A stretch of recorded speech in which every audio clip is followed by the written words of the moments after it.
الله أكبر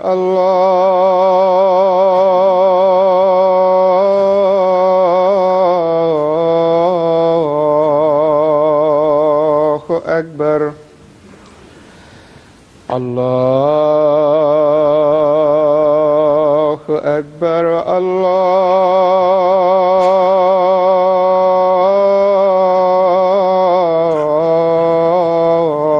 الله أكبر أشهد أن لا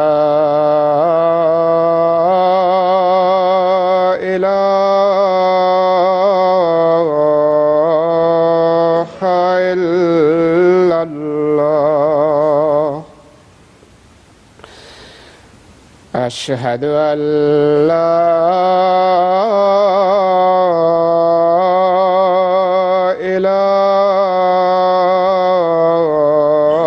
إله إلا الله أشهد أن محمدًا رسول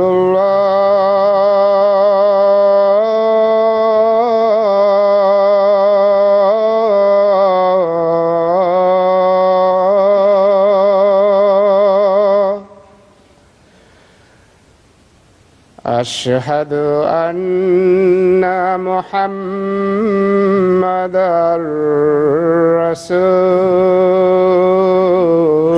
رسول الله حي على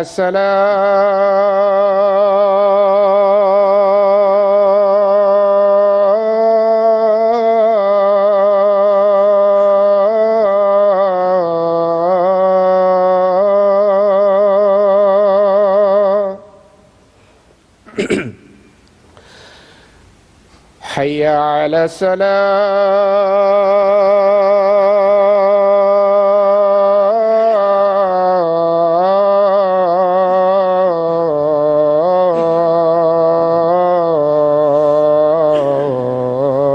الصلاة حي على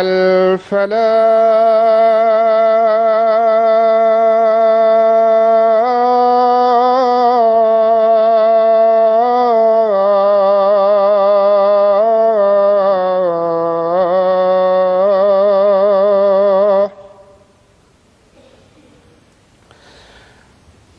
حي على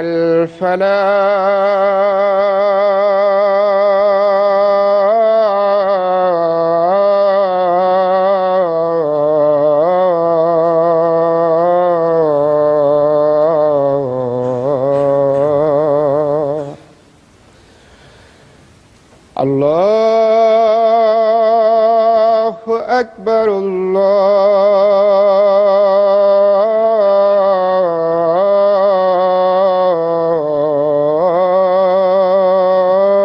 الله أكبر لا إله إلا الله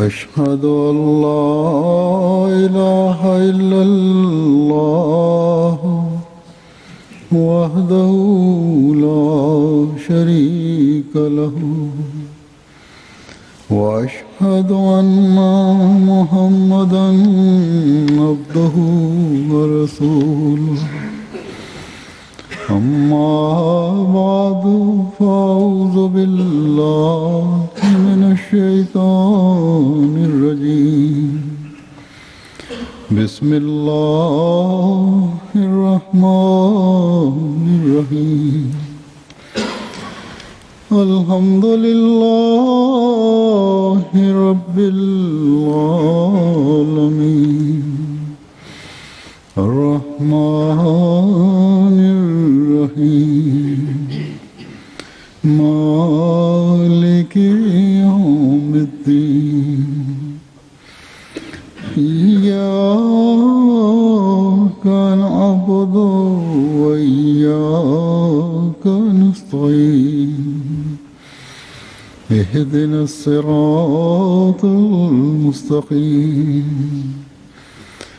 صراط الذين أنعمت عليهم غير المغضوب عليهم ولا الضالين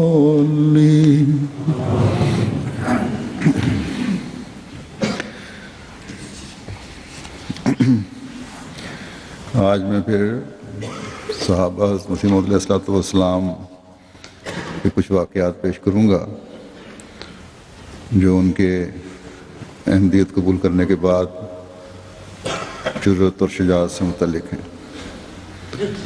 ان سے یہ بھی پتہ چلتا ہے کہ کتنی گہرائی میں وہ دین کو سمجھنے، قرآن کو سمجھنے کی کوشش کرتے تھے، اور جب سمجھ آ جاتی تھی ایک دفعہ اور قبول کر لیا تو پھر اس راہ کی ہر تکلیف اور ہر ظلم کو انہوں نے برداشت کیا۔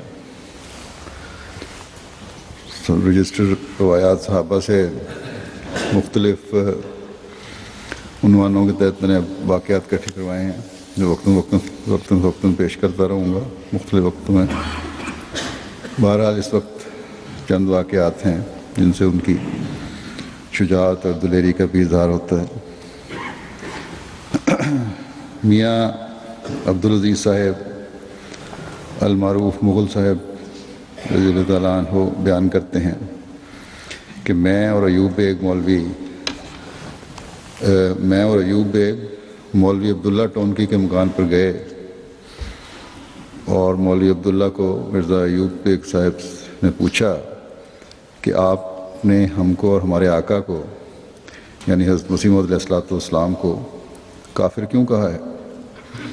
مولوی صاحب اورینٹل کالج میں عربی کے پروفیسر تھے اور فتویٰ کفر میں انہوں نے بھی اپنی مہر ثبت کی تھی۔ مرزا صاحب کے سوال پر یعنی مرزا ایوب بیگ کے سوال پر اس نے کہا کہ چونکہ فلاں مولوی غلام دستگیر قصوری، مولوی محمد حسین بٹالوی، مولوی نذیر حسین دہلوی، مولوی عبدالجبار غزنوی نے فتویٰ دیا ہے، اس لیے میں نے بھی لکھ دیا۔ تو حضرت مرزا یعقوب بیگ صاحب نے اس کو کہا بڑی دلیری سے کہ چونکہ یہ تمام جہنم میں جائیں اس لیے آپ بھی ساتھ جہنم میں جائیں۔ اس پر کہنے لگا میں نے غلطی کی، میں نے مرزا صاحب کی کتابوں کو نہیں دیکھا۔ اس پر ہم دونوں نے حضرت مسیح موعود علیہ الصلوۃ والسلام کی سب کتابیں جو اس وقت لکھی جا چکی تھیں اس کے گھر جا کر دے آئے اور 3 مہینے کے لیے اس سے کہہ دیا کہ آپ ان کا مطالعہ فرما لیں۔ 3 ماہ کے بعد ہم پھر گئے، پھر کہنے لگا کہ آپ بچے ہیں، یہ نوجوان تھے دونوں، ان کو کہنے لگا کہ آپ بچے ہیں، ابھی آپ نہیں سمجھ سکتے۔ مرزا ایوب بیگ نے کہتے ہیں انہوں نے کہا کہ بی اے پاس تو میں ہوں، پڑھا لکھا ہوں، بی اے پاس ہوں، مگر انگریزی آپ نے پڑھنی ہے تو مجھ سے پڑھ سکتے ہیں، اگر انگریزی آپ نے پڑھنی ہے تو مجھ سے پڑھ سکتے ہیں، اگر مجھے کبھی عربی پڑھنے کی ضرورت ہوئی تو آپ سے پڑھ لوں گا، اگر ہم آپ کے خیال میں بچے ہی ہیں تو بچوں پر تو کوئی حساب کتاب ہی نہیں، کیا آپ ایسا ہمیں لکھ کر دے سکتے ہیں؟ پھر ہم وہاں سے آ گئے۔ کہتے ہیں کہ تیسری دفعہ ہم پھر گئے اور خواجہ کمال الدین کے خسر خلیفہ رجب الدین کو ساتھ لے گئے کیونکہ وہ بوڑھا تھا۔ ہم اس خیال پر انہیں ساتھ لے گئے کہ اگر وہ اب کے بھی کہے گا کہ تم ناسمجھ بچے ہو تو ہم خلیفہ صاحب کو پیش کر دیں گے۔ اس پر مولوی عبداللہ نے خلیفہ رجب الدین صاحب سے یہ باتیں شروع کی کہ بہت اچھا ہوا کہ مسلمانوں نے، اور ادھر ادھر کی باتیں شروع کر دیں کہ اچھا ہوا مسلمانوں نے آٹے دال کی دکانیں کھول لی ہیں، مٹی کے برتنوں کی دکانیں کھولنی ہیں۔ لکھتے ہیں کہ یہ لیکھرام کے قتل کے بعد کا واقعہ ہے۔ اس پر ایوب بیگ نے مولوی عبداللہ کا ہاتھ پکڑ کر کہا کہ الہی قیامت کے دن میں خدا کے سامنے اسی طرح مولوی عبداللہ کا ہاتھ پکڑ کر کہوں گا کہ الہی 3 دفعہ ہم اس کے مکان پر چل کر گئے، اس نے ہم کو نہیں سمجھایا کہ ہم کیوں کافر ہیں۔ اس پر مولوی عبداللہ ٹونکی نے کہا کہ مجھے اس کی پرواہ نہیں۔ اس پر ایوب بیگ صاحب نے فرمایا کہ اگر آپ خدا تعالیٰ کی بھی پرواہ نہیں کرتے تو میں آپ کو عمر بھر کبھی السلام علیکم نہیں کہوں گا۔ پھر وہاں سے ہم اٹھ کر چلے آئے اور پھر آئندہ اس عہد کو مرزا ایوب بیگ نے اپنی زندگی بھر پورا کیا اور میں نے مولوی عبداللہ کی زندگی تک پورا کیا۔ تو یہ جھٹائی جو ہے ان نام نہاد پڑھے لکھے لوگوں کی، جو اس وقت سے چلی آ رہی ہے اور آج تک چلتی چلی جا رہی ہے۔ کتابیں پڑھتے نہیں یا کچھ حصہ پڑھ لیں گے اور بغیر سیاق و سباق کے حضرت مسیح علیہ السلام پر اعتراض کرنے شروع کر دیں گے یا دیکھا دیکھی۔ بلکہ عرب ملکوں میں تو بعض اکثر جو واقعات وہاں سے آتے ہیں وہ یہی ہے کہ جی پاکستان کے مولویوں نے متفقہ طور پہ کیونکہ احمدیوں کو کافر کہہ دیا، اس لیے اب یہ کافر ہے، ہمیں اور کچھ سوچنے سمجھنے کی ضرورت نہیں۔ تو یہ جو سلسلہ چل رہا ہے ابتدا سے، احمدیت کی ابتدا سے، وہ آج تک اسی طرح چلتا چلا جا رہا ہے۔ حضرت منشی قاضی محبوب عالم صاحب بیان کرتے ہیں کہ کچھ دن یہ اسکول نہیں گیا کہ چوتھے روز میں اسکول گیا تو مجھے ایک شخص مرزا رحمت علی صاحب آف ڈسکا جو انجمن حمایت اسلام میں ملازم تھے، انہوں نے اپنے پاس بلایا اور فرمایا کہ تم 4 دن کہاں تھے؟ میں نے صاف صاف ان سے عرض کر دیا کہ میں قادیان گیا تھا۔ انہوں نے کہا بیعت کر آئے؟ میں نے کہا ہاں۔ انہوں نے فرمایا کہ یہاں مت ذکر کرنا، میں بھی احمدی ہوں اور میں نے بیعت کی ہوئی ہے، مگر میں یہاں کسی کو نہیں بتاتا تاکہ لوگ تنگ نہ کریں۔ مگر میں نے ان سے عرض کیا کہ میں تو اس کو پوشیدہ نہیں رکھوں گا چاہے کچھ ہو۔ چنانچہ ہمارے استاد مولوی زین العابدین صاحب جو مولوی غلام رسول قلعہ والوں کے بھانجے تھے اور ہمارے قرآن حدیث کے استاد تھے، ان سے میں نے ذکر کیا کہ میں احمدی ہو گیا ہوں۔ اس پر انہوں نے بہت برا منایا اور دن بدن میرے ساتھ سختی شروع کر دی، حتیٰ کہ وہ فرماتے تھے کہ جو مرزا کو مانے سب نبیوں کا منکر ہے، اور اکثر مجھے وہ کہتے تھے کہ توبہ کرو اور بیعت فسخ کر لو، مگر میں ان سے ہمیشہ قرآن شریف کے ذریعے حیات و وفات مسیح پر گفتگو کرتا، جس کا وہ کچھ جواب نہ دیتے، اور مخالفت میں اس قدر بڑھ گئے کہ جب ان کی گھنٹی آئی، یعنی ان کا پیریڈ جب آتا تھا تو مجھے مخاطب کرتے تھے، او مرزائی بینچ پر کھڑا ہو جا۔ میں ان کے حکم کے مطابق بینچ پر کھڑا ہو جاتا اور پوچھتا کہ میرا کیا قصور ہے؟ وہ کہتے کہ یہی کافی قصور ہے کہ تم مرزائی ہو اور کافر ہو۔ کچھ عرصے کے کرتے میں نے ان کی اس تکلیف دہی کو برداشت کیا۔ پھر مجھے ایک دن خیال آیا کہ میں پرنسپل کو جو نو مسلم تھے اور ان کا نام حاکم علی تھا، کیوں نہ جا کر شکایت کروں کہ بعض استاد مجھے اس وجہ سے مارتے ہیں کہ میں احمدی کیوں ہو گیا ہوں۔ اس پر انہوں نے ایک سرکولر جاری کر دیا کہ مذہب کے اختلاف کی وجہ سے کوئی مدرس، کوئی ٹیچر کسی لڑکے کو کوئی سزا نہ دے۔ چنانچہ اس آرڈر کے آنے پر مولوی زین العابدین صاحب نے اور ان کے ہم خیال استاد ڈھیلے پڑ گئے اور مجھ پر جو سختی کرتے تھے اس میں کمی ہو گئی۔ یہ واقعات یہ 100 سال پرانے نہیں، اس جہالت کے وقت کے نہیں، بلکہ آج بھی پاکستان میں دہرائے جاتے ہیں۔ آج بھی بچوں سے یہی سلوک ہوتا ہے۔ گزشتہ دنوں ایک طالب علم کا مجھے خط آیا کہ بڑے اچھے نمبر تھے اس کے، کالج میں داخلہ مل گیا اس نمبروں کی بنا پہ۔ فیس جمع کروانے گیا تو وہاں انتظامیہ کے کچھ اور بھی افسر بیٹھے تھے۔ انہوں نے پوچھا کہیں سے پتہ لگ گیا کہ احمدی ہے؟ میں نے کہا تم احمدی ہو؟ اس نے کہا کہ ہاں میں احمدی ہوں۔ انہوں نے کہا یہ لو پیسے اور تمہارا داخلہ کینسل، اور آئندہ یہ نظر نہ آنا نہیں تو تمہاری ٹانگیں توڑ دیں گے۔ اسی طرح چند دن وہ ایک لڑکی کا خط آیا مجھے، بڑے اچھے نمبر اس کے آئے، پڑھائی میں ہوشیار ہے، لیکن جو داخلہ فارم ہے بورڈ کے امتحان کا، اس پہ اب انہوں نے نیا فارم بنایا ہے جس پہ لکھا ہوا ہے، کمپیوٹرائز فارم ہے جسے ٹک کرنا ہے مسلم یا نان مسلم۔ پہلے تو ہمارے بچے احمدی لکھ دیا کرتے تھے اور اب وہ آپشن نہیں رہی۔ 2-3 دفعہ یہ بچی کہتی ہے کہ میرا داخلہ، کیونکہ آپ نے کہا ہوا ہے کہ مسلمان لکھنا ہے، تو میں مسلمان کے کالم پہ ٹک کرتی ہوں، تو وہ کہتے ہیں پھر جو ڈکلیریشن ہے حضرت مسیح علیہ الصلوۃ والسلام کو گالیاں دینے کی، اس پہ بھی دستخط کرو۔ وہ جب ہم نہیں کرتے تو داخلہ کینسل ہو جاتا ہے۔ تو یہ سختیاں اسکول کے بچوں پر اور اچھے بھلے ہوشیار بچوں پر آج بھی ہو رہی ہیں۔ وہاں تو پرنسپل انصاف پسند تھا، کچھ انصاف کیا اس نے اور یہ سختی بند ہو گئی ان پہ، لیکن آج کل تو حکومتی قانون کے تحت یہ بے انصافی کی جا رہی ہے اور انتہا تک کی جا رہی ہے، اور کافی اور بچے بھی ہیں جو اس لحاظ سے متاثر ہو رہے ہیں۔ بہرحال یہ ظلم چل رہا ہے، لیکن اس ظلم کے ساتھ ساتھ اللہ تعالیٰ کے فضل سے ان کے ایمان بھی مضبوط ہو رہے ہیں جو آج کل کے بھی ہمارے نوجوان ہیں۔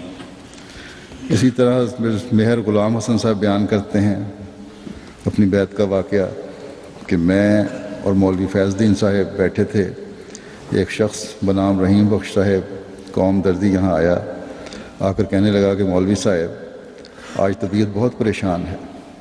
میں نے اس کی وجہ پوچھی تو وہ بیان کرنے لگے کہ حامد شاہ ایک فرشتہ اور باخدا آدمی ہے، ہندو مسلمان اس کی تعریف کرتے ہیں، سب اس کی تعریف کر رہے ہیں، چاہے وہ ہندو ہو یا مسلمان ہو۔ آج اس سے ایک بہت بڑی غلطی ہو گئی۔ آج انہوں نے اپنے ماموں عمر شاہ کو کہا کہ ماموں جان آپ کا حضرت ابن مریم کے متعلق کیا خیال ہے؟ انہوں نے بیان کیا کہ بیٹا میرا تو یہی مذہب ہے کہ وہ زندہ آسمان پر ہیں، کسی زمانے میں امت محمدیہ کی اصلاح کے لیے آئیں گے۔ شاہ صاحب نے کہا کہ ماموں صاحب آج سے آپ میرے امام نہیں ہو سکتے، کیونکہ یہ عقیدہ مشرکانہ ہے کہ ایک انسان کو حی و قیوم اور لازوال مانا جائے۔ دوسری بات یہ کہ سید و مولا سرور کائنات صلی اللہ علیہ وسلم کی اس عقیدے سے بڑی حد تک ہوتی ہے کہ وہ تو زمین میں مدفون ہوں اور حضرت عیسیٰ آسمان پر اٹھائے جائیں۔ عمر شاہ نے اس پر کہا کہ اچھا بیٹا آپ آگے کھڑے ہوا کریں اور میں پیچھے پڑھا کروں گا۔ تو کہتے ہیں یہ ان کی باتیں یہ سنتے ہی میں نے کہا کہ مولوی صاحب میں نے مان لیا ہے کہ مسیح مر گیا ہے، اگر مسیح زندہ رہیں تو توحید میں بڑا فرق آتا ہے۔ آپ یہ مت خیال کریں کہ احمدی ہوں، میں ابھی تک احمدی نہیں، مگر مرزا صاحب کی یہ بات ضرور سچی ہے، میں کبھی گوارہ نہیں کر سکتا کہ محمد رسول اللہ صلی اللہ علیہ وسلم کی حد تک کی جائے۔ مولوی صاحب نے میرے منہ کے آگے ہاتھ رکھ دیا۔ میں نے کہا مولوی صاحب کیوں روکتے ہیں؟ مولوی صاحب نے کہا کہ اگر آپ کا عقیدہ ہو گیا کہ مسیح مر گیا ہے تو اتنا جوش و خروش دکھانے کی کیا ضرورت ہے؟ ٹھیک ہے مان لیا آپ نے تو چپ کر کے بیٹھے رہیں آرام سے۔ کہتے ہیں میں نے کہا مولوی صاحب مسجد سے نکلتے ہی میں منادی کرتا چلا جاؤں گا، لوگوں کو بتاتا چلا جاؤں گا کہ اگر حضرت عیسیٰ آسمان پر ہے تو محمد رسول اللہ صلی اللہ علیہ وسلم کی حد تک ہے، یہ میری جان گوارہ نہیں کر سکتی۔ میں نے جاتے ہی اپنے والد صاحب کو سمجھایا، اور میرا بڑا بھائی غلام حسین جو عارف والے کا امیر جماعت ہے، اس وقت احمدی نہیں تھے، وہ دونوں جل کر آگ بگولا ہو گئے میری بات سن کر، اور میرا نام دجال ملعون وغیرہ رکھا۔ کہتے ہیں مجھے خیال آیا کہ کل مجھ پر مولویوں کا حملہ ہوگا۔ میں نے رات کے وقت اس احمدی کو جس کو ہم نے مسجد سے روکا تھا ایک نوکر کے ذریعے بلایا، ابھی یہ احمدی نہیں ہوئے تھے لیکن اپنا عقیدہ بیان کر رہے ہیں۔ کہتے ہیں میں نے جب عقیدہ بیان کیا تو پھر مجھے خیال آیا کہ اب والدین سے بھی اور بھائی سے بھی ڈانٹ ڈپٹ ہو چکی ہے، اب مولوی بھی میرے پیچھے پڑیں گے۔ تو میں نے اس احمدی کو بلوایا جس کو ہم نے مسجد سے نکالا تھا۔ اس وجہ سے میں نے اس سے پوچھا کہ کیا مرزا صاحب نے وفات مسیح پر کوئی دلیل بھی دی ہے یا یوں ہی کہہ دیا ہے؟ اس نے کہا کہ 30 آیات پیش کی ہیں۔ میں نے حیران ہو کر کہا کہ ہم دن رات قرآن پڑھتے ہیں اور ہمیں معلوم نہیں، یہ کیا بات ہے؟ ایک ہی آیت ہمیں بتا دو۔ اس نے 7ویں پارے کی آیت فلما توفیتنی بتا دی۔ میں نے کہا اب میری تسلی ہو گئی، اب کوئی مولوی میرا مقابلہ نہیں کر سکے گا۔ فجر کے وقت مولوی غلام حسن صاحب اور مولوی فیض الدین صاحب اور 2-3 اور آدمی میرے بھائی کے ہمراہ آئے۔ میں مسجد کے دروازے میں کھڑا تھا کہ یہ جا پہنچے۔ مولوی غلام حسن نے کہا کہ مسیح کے آپ کیوں دشمن ہوئے ہیں؟ میں نے کہا مولوی صاحب میں نے کیا دشمنی کی؟ وہ کہنے لگے کہ آپ کا بھائی کہتا ہے کہ یہ مسیح کی موت کا قائل ہو گیا ہے، یعنی اس بھائی نے وہ شکایت کی تھی۔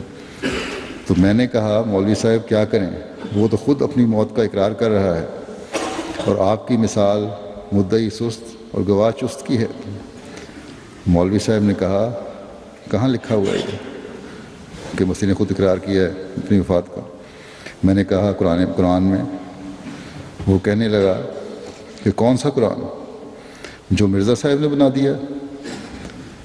میں نے کہا مولوی صاحب ذرا ہوش سے بولیں، خدا پر حملہ کر رہے ہیں، کیونکہ اللہ تعالیٰ تو فرماتا ہے کہ میرے قرآن کی کوئی مثل نہیں لا سکتا، اور آپ یہ کہہ رہے ہیں کہ مرزا صاحب نے بنا دیا قرآن کریم، کچھ تو ہوش کریں۔ کہنے لگے کہاں لکھا ہے؟ میں نے 7ویں پارے کی آیت پڑھی۔ کہنے لگے ہم تمہیں ایک ہی گر بتاتے ہیں کہ ان بے ایمانوں یعنی احمدیوں کے ساتھ بات نہ کی جائے، تبھی تم بچ سکتے ہو، اور کوئی گر نہیں ہے، بلکہ نظر کے ساتھ نظر نہ ملائی جائے۔ اگر نظر ملاؤ گے تو بھی اثر ہو جاتا ہے۔ ان 2 گروں کو یاد رکھو تو بچ کے رہو گے۔ کہتے ہیں میں نے کہا کہ مولوی صاحب سچائی کا اثر ایسا ہی ہوا کرتا ہے، یہ جو آپ مجھے گر بتا رہے ہیں تو سچائی کی نشانی ہے۔ مولوی صاحب واپس ہو کر چلے گئے۔ میرا بھائی جو مخالف تھا وہ نیروبی میں چلا گیا۔ میں نے بیعت کر لی، والد صاحب اور بیوی کو بھی سمجھا لیا، گویا سب کو سمجھا لیا۔ بھائی کو نیروبی میں جا کر سمجھ آئی، وہ 10 ماہ کے بعد واپس چلے آئے اور آتے ہی بیعت کر لی۔ اب خدا کے فضل سے لکھتے ہیں، جب یہ لکھ رہے تھے واقعہ، کہ ہمارے محلے میں 100-150 افراد احمدی ہیں۔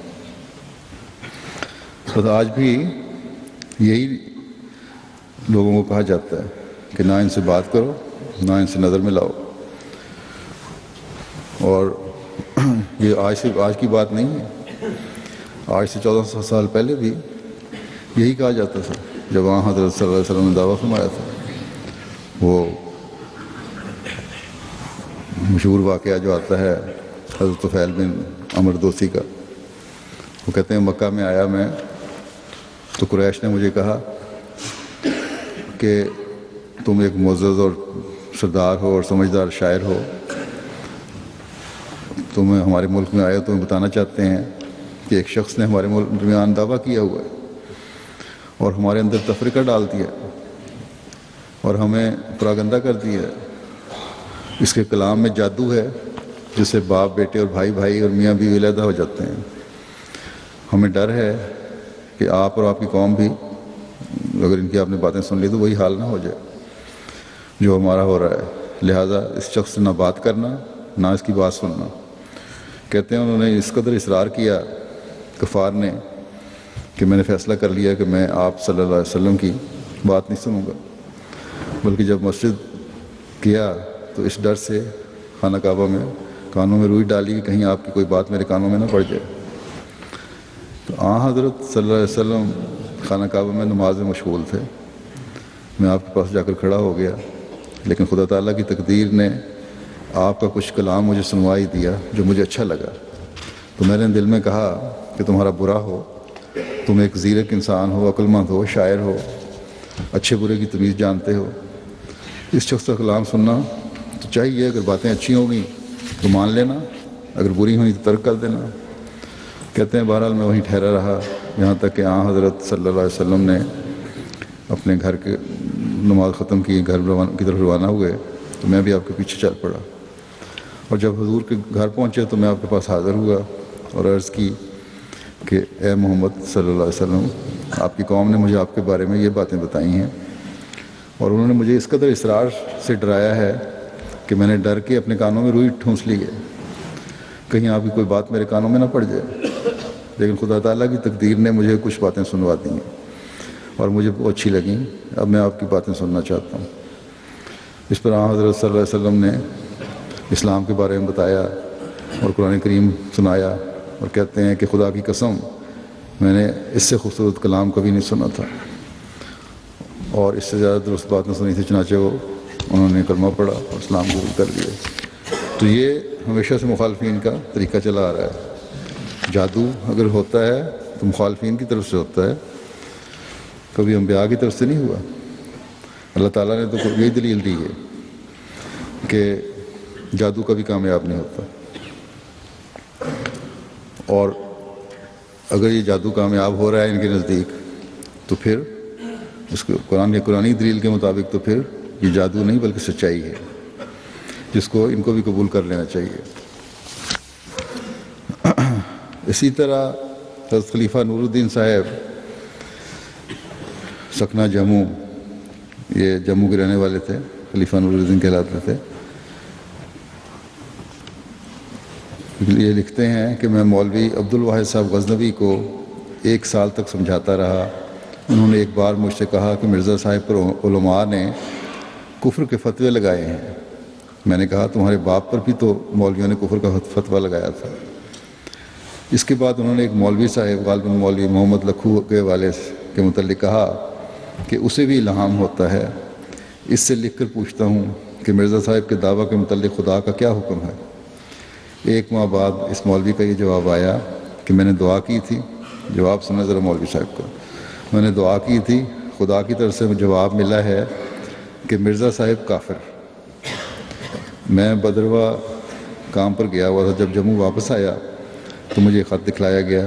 میں نے کہا کہ الہام کرنے والا خدا نعوذ باللہ کو بڑا ڈرپوک خدا ہے، جو مرزا صاحب کو کافر بھی کہتا ہے اور ساتھ صاحب بھی کہتا ہے. یہ بھی نقطہ انہوں نے نکالا کہ ساتھ کہہ رہا ہے کہ مرزا صاحب کافر، کہ ایک طرف وہ اللہ کہہ رہا ہے کہ کافر ہیں اور دوسرے صاحب کا لفظ استعمال کر رہا ہے جو بڑا عزت کا لفظ ہے. ایسے ڈرپوک خدا کے الہام کا کیا اعتبار ہے. تو اس طرح بھی یہ چھوٹی چھوٹی باتوں سے نقطے نکالا کرتے تھے. حکیم عبدالصمد خان صاحب ولد حکیم عبدالغنی صاحب دہلی کے تھے. یہ لکھتے ہیں کہ انہوں نے 1905 میں بیعت کی تھی کہ میں 1891 میں ایک مولوی صاحب سے جلالین پڑھا کرتا تھا. اس میں یا عیسیٰ انی متوفی کا و رافعہ کا الیہ والی آیت آ گئی، جس کی تفسیر میں لکھا تھا کہ رافعہ کا الیہ من الدنیا من غیر موتن. میں حیران ہوا کہ من غیر موتن کہاں سے آ گیا. یہ متن کی تفسیر ہو رہی ہے یا متن کا مقابلہ ہو رہا ہے. رات غور کرتے کرتے 2 بج گئے. اتفاقاً والد صاحب کی آنکھ کھلی. انہوں نے اتنی دیر جاگنے کا سبب دریافت کیا. میں نے اصل حقیقت کیا سنائی. فرمایا میاں استاد کس لیے ہوتا ہے، تم صبح جا کر مولوی صاحب سے یہ معاملہ حل کروا لینا. چنانچہ میں صبح مولوی صاحب کے پاس گیا اور سارا قصہ کیا سنایا. مولوی صاحب کہنے لگے کہ میاں متقدمین سے لے کر متاخرین تک سب کا یہی مذہب ہے، مذہب چلا آتا ہے، اس میں جھگڑا مت کرو. یہ شروع سے یہی مسئلہ چلا آ رہا ہے، چھوڑو اس کو. مگر میں نے کہا کہ جب تک میری سمجھ میں نہ آئے میں آگے ہرگز نہیں چلوں گا. اس پر وہ بہت ناراض ہوئے. میرے والد صاحب کو بھی بلوایا، مگر انہوں نے کہا کہ آپ استاد ہیں اور یہ شاگرد. میرے استاد کو کہہ دیا کہ تم استاد ہو، یہ تمہارا شاگرد ہے، تمہارے پاس پڑھنے بھیجا میں نے، آپ جانیں اور آپ کا کام جانیں، میں اس میں دخل نہیں دیتا. یہ کہہ کر والد صاحب تو اٹھ کے چلے گئے. مولوی صاحب نے پھر مجھے کہنا شروع کیا کہ پڑھو. میں نے کہا جب تک آپ سمجھائیں نہ میں کیسے پڑھ سکتا ہوں. اس پر مولوی صاحب کو غصہ آیا. انہوں نے مجھے ایک تھپڑ مار کر کہا کہ اگر تجھے جنون ہوا ہے، ایک تجھے جنون ہوا ہے اور ایک مرزا کو. میں حیران ہوا کہ یہ مرزا کون ہے. ان کی واقفیت بھی نہیں تھی اس وقت، مسیح علیہ الصلوۃ والسلام کا پیغام بھی نہیں سننا تھا. کہتے ہیں میں حیران ہو گیا اس بات پہ کہ مرزا کون ہے. ساتھ ہی میرے دل میں یہ خیال پیدا ہوا کہ میں کسی اصل پر قائم ہوں. بہرحال یہ میرا خیال نہیں ہے، بلکہ کوئی اس کی بنیاد ہے جو میرے دل میں یہ خیال آیا، اور لوگ بھی ہیں جو اس پہ یہ خیال رکھتے ہیں. تو یوں ہی میں نے وقت ضائع نہیں کیا. اس پر میں نے مولوی صاحب کو کہا کہ آپ جب تک سمجھائیں گے نہیں میں آگے نہیں چلوں گا. یہ دین ہے اور دین میں جبر جائز نہیں. آج آپ تھپڑ مار کر مجھے اپنے مذہب پر کر لیں گے، کل کو کوئی اور مولوی صاحب 2 تھپڑ مار کر اس کے مخالف کہلوا لیں گے، اور پرسوں کوئی 3 تھپڑ مار کر اس کے بھی خلاف کہلوا لے گا. تو یہ کیا مذاق ہے؟ میں ہرگز نہیں پڑھوں گا. تو یہ اس سے بھی یہی ظاہر ہوتا ہے کہ یوں ہی نہیں مان لیا کرتے تھے ہر بات کو. پرانے لوگ بڑی گہرائی میں جایا کرتے تھے. کہتے ہیں اس جھگڑے میں 11 بج گئے، مگر میں نے نہ پڑھنا تھا نہ پڑھا. شام کو دوسرے استاد کے پاس گیا، اس نے بھی کہا کہ ایک تجھے جنون ہوا ہے اور ایک مرزا کو. پھر اس نے وہی بات دہرائی کہ ایک تم یہ بات کر رہے ہو، اس کا مطلب پوچھ رہے ہو، دوسرا ایک اور شخص ہے، یعنی حضرت مسیح موعود کا حوالہ دیا مرزا کہہ کے. کہتے ہیں اس سے میرا دل اور مضبوط ہو گیا کہ میری بات کمزور نہیں ہے. پھر تیسرے استاد مولوی عبدالوہاب صاحب کے پاس گیا. انہوں نے کہا یہ تو بڑا قصہ ہے، اس کا تو مدعی موجود ہے جو کہتا ہے حضرت عیسیٰ فوت ہو گئے ہیں، اور جس عیسیٰ کی آمد کا لوگ انتظار کر رہے ہیں وہ میں ہوں. میں نے کہا پہلی بات تو میری سمجھ میں آ گئی ہے، مگر دوسری کا ابھی پتہ نہیں لگا. انہوں نے کہا کہ میں پنجاب میں گیا تھا، 22 دن وہاں رہا. ان کا ایک مرید مولانا نور الدین ہے، حکمت میں تو اس کا کوئی ثانی نہیں، اور میں نے اس کے دینی درسوں کو بھی سنا ہے.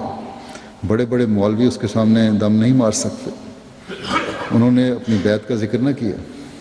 گو بیعت کر آئے تھے یہ مولوی صاحب، لیکن اس کے سامنے، اس نوجوان کے سامنے ذکر نہیں کیا بیعت کا، کیونکہ وہ مخالفت سے ڈرتے تھے.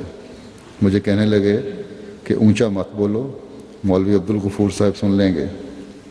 کوئی دوسرے مولوی تھے جو وہاں بیٹھے ہوئے تھے غیر احمدی، وہ سن لیں گے. میں نے کہا مجھے اس بات کی کوئی پرواہ نہیں، میں صداقت کے اظہار سے کیسے رک سکتا ہوں. خیر اسی طرح پڑھتے پڑھتے 1905 کا زمانہ آ گیا. کہتے ہیں میں پڑھائی جاری رکھی. 1905 آ گیا سال. حضرت صاحب دہلی تشریف لے گئے اور الف خان صاحب سیاہی والے کے وسیع مکان میں فروکش ہوئے. ہزارہ لوگ آپ کو دیکھنے کے لیے گئے، میں بھی گیا. میں مخالف مولویوں کے ساتھ گیا. ان میں طلباء زیادہ تھے اور ہمارے سرگنا مولوی مشتاق علی تھے.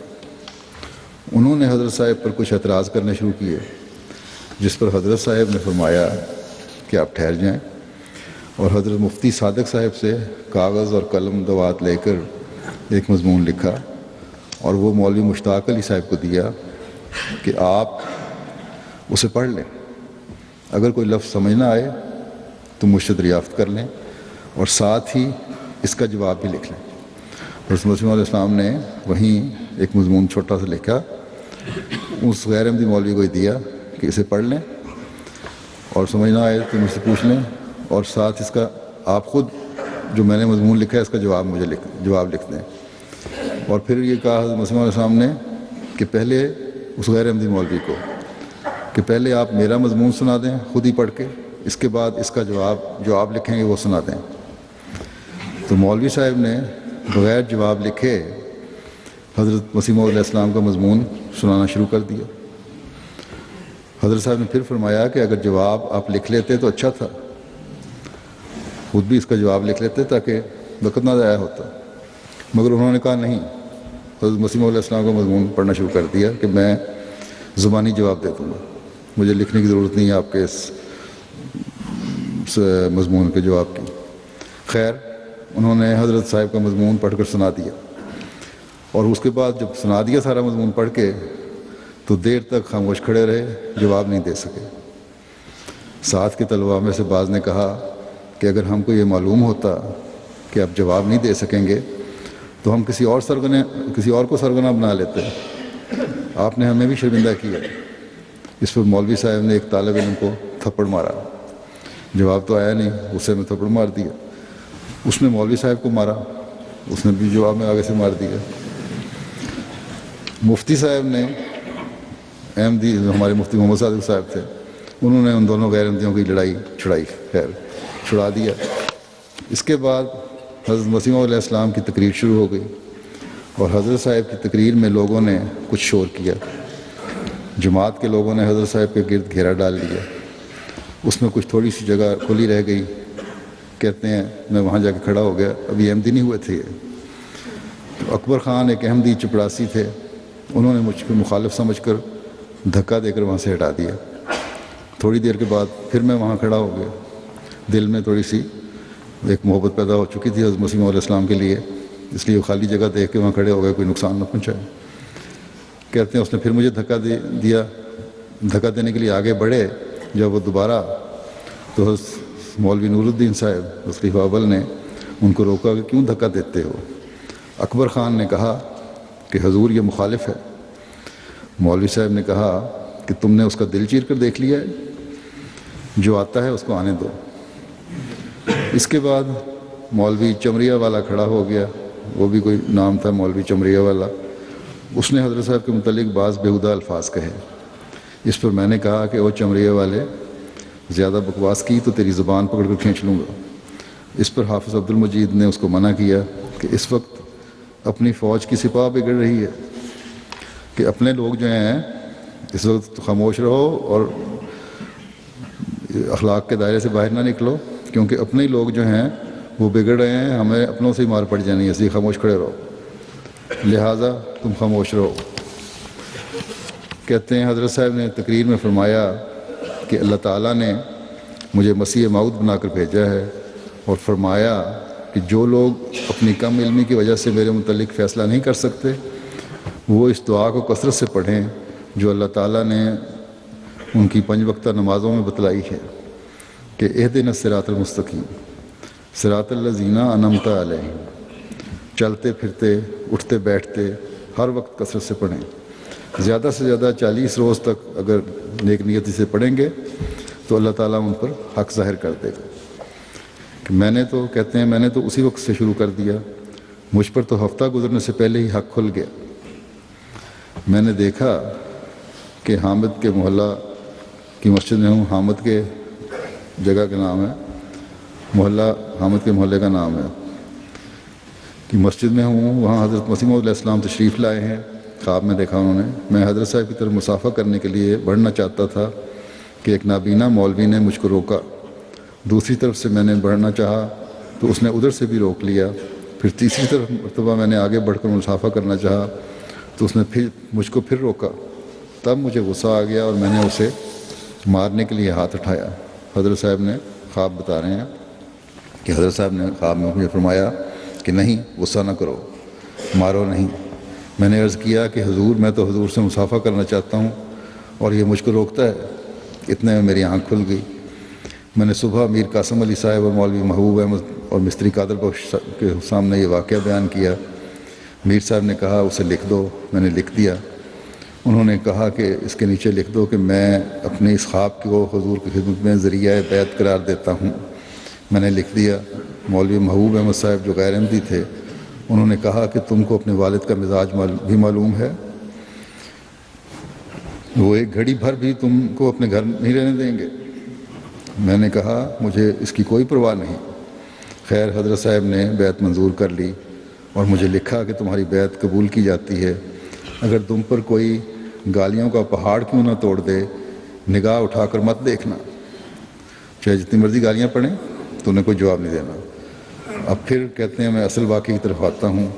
حضرت صاحب کی تقریر کے بعد حضرت مولانا نور الدین صاحب نے تقریر کی، خلیفہ اول نے۔ آپ کی تقریر کے بعد میں نے آپ سے مصافحہ کیا۔ مولوی صاحب نے فرمایا کہ میاں تم نے دینیات میں کچھ پڑھا ہے؟ میں نے کہا حضور مشکات اور جلالین پڑھی ہے۔ آپ نے پوچھا کہ فقہ میں کہاں تک پڑھا ہے؟ میں نے عرض کیا کہ قدوری اور ایک اور نام وہاں صحیح طرح پڑھا نہیں جا رہا، وہ پڑھی ہے۔ آپ نے دریافت کیا، کیونکہ یہ روایات ساری ہاتھ سے لکھی ہوئی ہیں اس لیے بعض لکھائی پڑھی نہیں جاتی، تو آپ نے دریافت کیا کہ منطق میں کہاں تک پڑھا ہے؟ میں نے کہا چھوٹے چھوٹے رسالے پڑھے ہیں۔ پھر میں نے حضرت صاحب سے مصافحہ کیا اور جب واپس لوٹا تو مولوی عبدالحکیم صاحب نے کہا کہ تم اپنا ہاتھ راپنی سے چھلواؤ. وہ چھوٹا رمبا ہوتا ہے جس سے چمڑے کو چھیلتے ہیں جوتے بنانے والے یا چمڑے کا کام کرنے والے. کہتے تم نے کیونکہ حضرت مرزا صاحب سے مسافہ کر لیا، اپنا ہاتھوں کی کھال جو ہے اس کو دھڑواؤ تب صاف ہو سکتے ہیں، اس کے بغیر صاف نہیں ہو سکتے، کیونکہ ان ہاتھوں سے تم نے مرزا صاحب سے مسافہ کیا. نعوذ باللہ. بہرحال یہ تو بیعت کر کے آ گئے. اسی طرح حضرت حافظ غلام رسول صاحب وزیر آبادی ایک واقعہ لکھتے ہیں.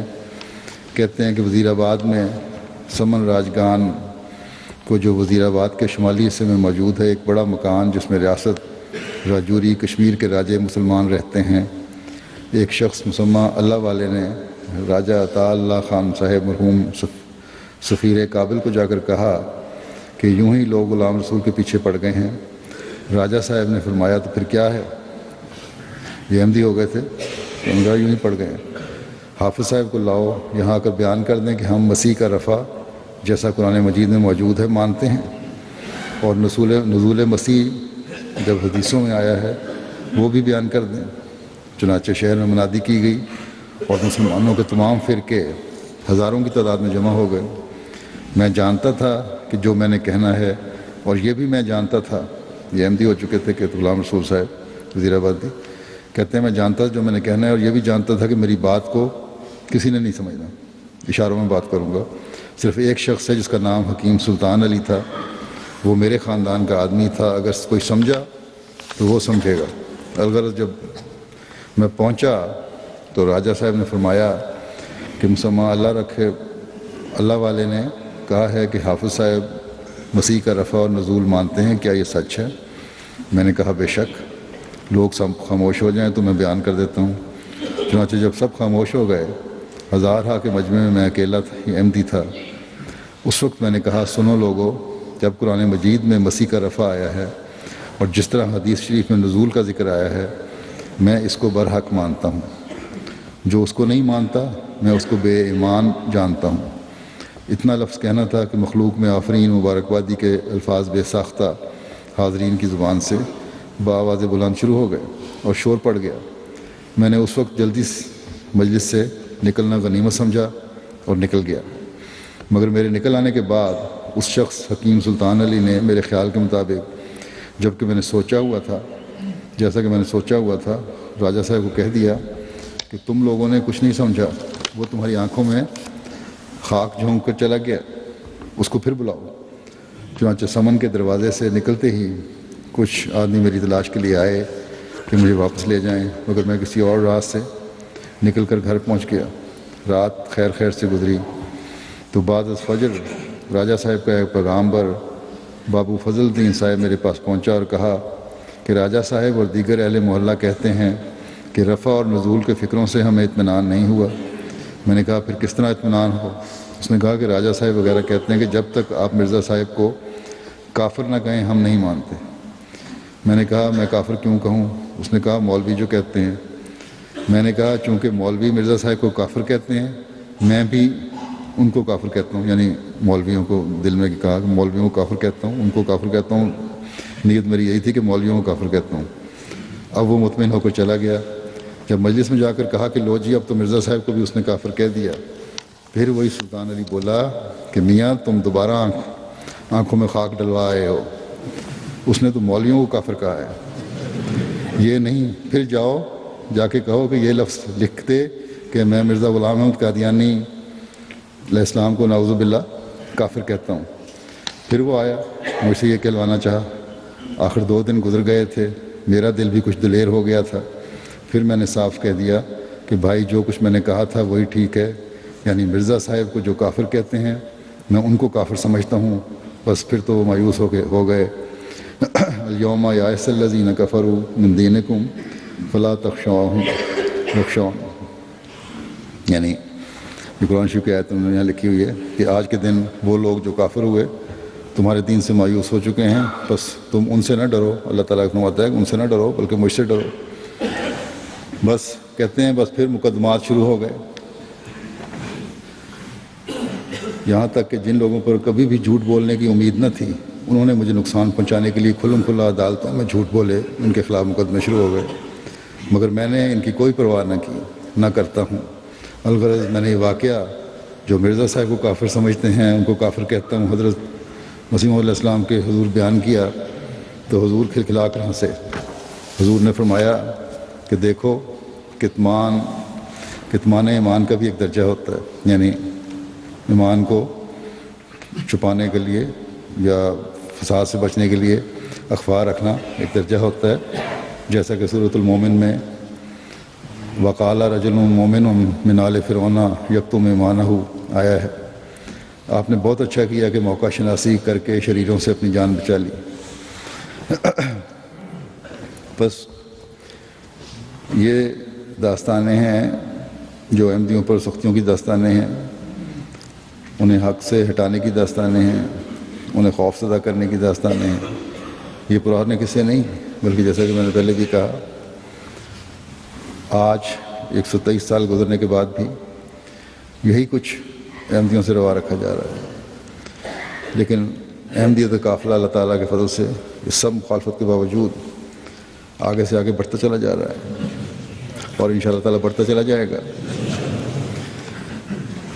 دنیا میں ہر جگہ احمدی اپنے ایمان کے اظہار میں پختہ تر ہوتے چلے جا رہے ہیں، اور ایمان لانے کے بعد اللہ تعالیٰ کے اس حکم کو سامنے رکھتے ہیں کہ فلا تخشوہم واخشونی۔ خوف ہے تو خدا کا، نہ کہ کسی مخلوق کا۔ اللہ تعالیٰ ایمانوں کی مضبوطی اور زیادہ پیدا کرے افراد جماعت میں، اور ہمیشہ نہ صرف قائم رکھے بلکہ بڑھاتا چلا جائے۔ آج پھر ایک اسی طرح کا واقعہ ہوا ہے، مضبوط ایمان والوں جو اپنا نمونہ دکھاتے ہیں پاکستان میں، خاص طور پہ ان کا ایک ہمارے بزرگ احمدی کو شہید کیا گیا ہے، مکرم چودھری محمد اکرم صاحب ابن مکرم یوسف محمد یوسف صاحب نواب شاہ کے، انا للہ و انا الیہ راجعون۔ مکرم چودھری محمد اکرم صاحب کے خاندان کا تعلق گوکھوال ضلع فیصل آباد سے ہے۔ آپ کے خاندان میں احمدیت کا نفوذ آپ کے دادا حضرت میاں غلام قادر صاحب رضی اللہ تعالیٰ عنہ کی بیعت سے ہوا، جنہوں نے حضرت مسیح علیہ السلام کے ہاتھ پر بیعت کی تھی۔ چودھری محمد اکرم صاحب کی پیدائش گوکھوال ضلع فیصل آباد کی ہے۔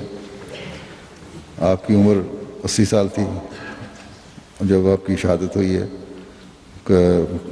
کل یا پرسوں ہوئی ہے۔ آپ اپنے دیگر بھائیوں اور والد صاحب کے ساتھ آبائی زمین جو کہ جھول خانپور میں تھی وہاں ذمہ دارہ کرتے تھے، پھر 1960 میں زمینیں بیچ کے نواب شاہ چلے گئے۔ 2005 میں آپ نے اہلیہ کے ساتھ آسٹریلیا شفٹ ہو گئے کیونکہ وہاں ان کے بچے تھے، اور گزشتہ سال نومبر سے پاکستان آئے ہوئے تھے کہ یہ حادثہ پیش آیا۔ 29 فروری 2012 کو آپ اپنے نواسے عزیز منیب احمد ابن مکرم رفیق احمد صاحب کے ساتھ دوپہر تقریباً 1 بجے، جو ان کے داماد کی دکان تھی، وہاں سے واپس گھر آ رہے تھے نواب شاہ میں۔ جب گھر کے نزدیک پہنچے ہیں تو ایک موٹر سائیکل پر دو نامعلوم افراد نے آپ پر فائرنگ کر دی، جس کے نتیجے میں آپ زخمی ہو گئے۔ ہسپتال لے جاتے ہوئے راستے میں راہ مولا میں جان قربان کر دی۔ انا للہ و انا الیہ راجعون۔ آپ کے ساتھ آپ کے نواسے کو بھی کولے کے اوپر گولی لگی اور پھر وہاں سے گزر کے آنتوں میں چلی گئی، آنتوں کو متاثر کیا ہے، اس کا آپریشن ہو چکا ہے اور اس وقت ہسپتال میں ICU وارڈ میں داخل ہے۔ اللہ تعالیٰ اس کو صحت و سلامتی والی زندگی عطا فرمائے۔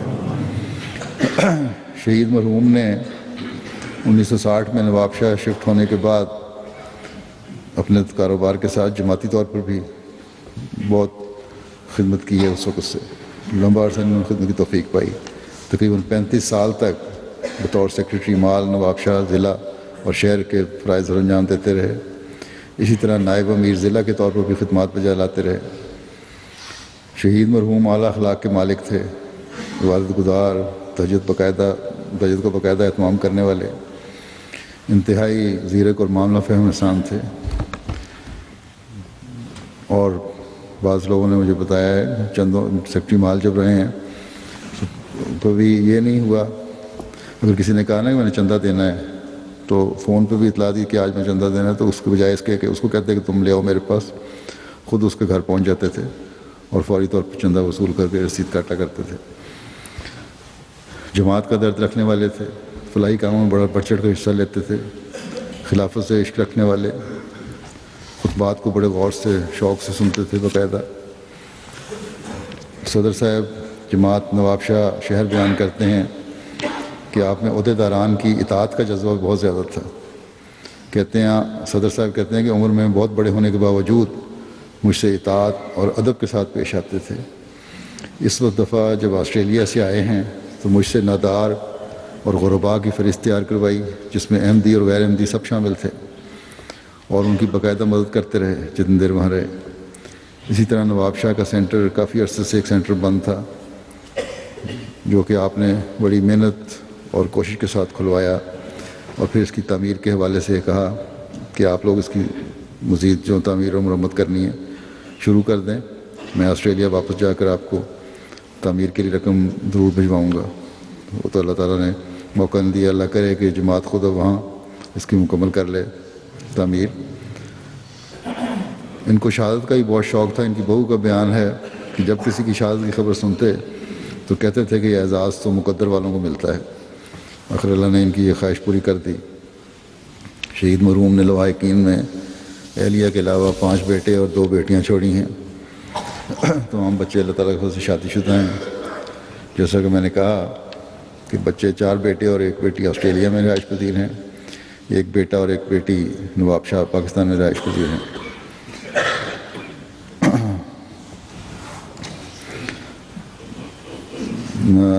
ان کے جو نواسے کے بارے میں نے کہا تھا، اکرم صاحب کے زخمی نواسے عزیز منیم احمد کی عمر 18-19 سال ہے اور وہ 2nd ایئر کا طالب علم ہے۔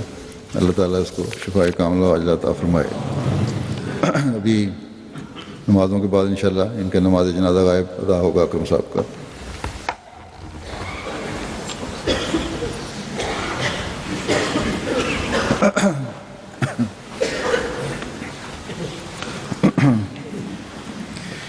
الحمد لله نحمده ونستعينه ونستغفره ونؤمن به ونتوكل عليه ونعوذ بالله من شرور أنفسنا ومن سيئات أعمالنا، من يهده الله فلا مضل له ومن يضلل فلا هادي له، ونشهد أن لا إله إلا الله ونشهد أن محمدا عبده ورسوله۔ عباد الله رحمكم الله، إن الله يأمر بالعدل والإحسان وإيتاء ذي القربى وينهى عن الفحشاء والمنكر والبغي، يعظكم لعلكم تذكرون۔ اذكروا الله يذكركم وادعوه يستجب لكم ولذكر الله أكبر۔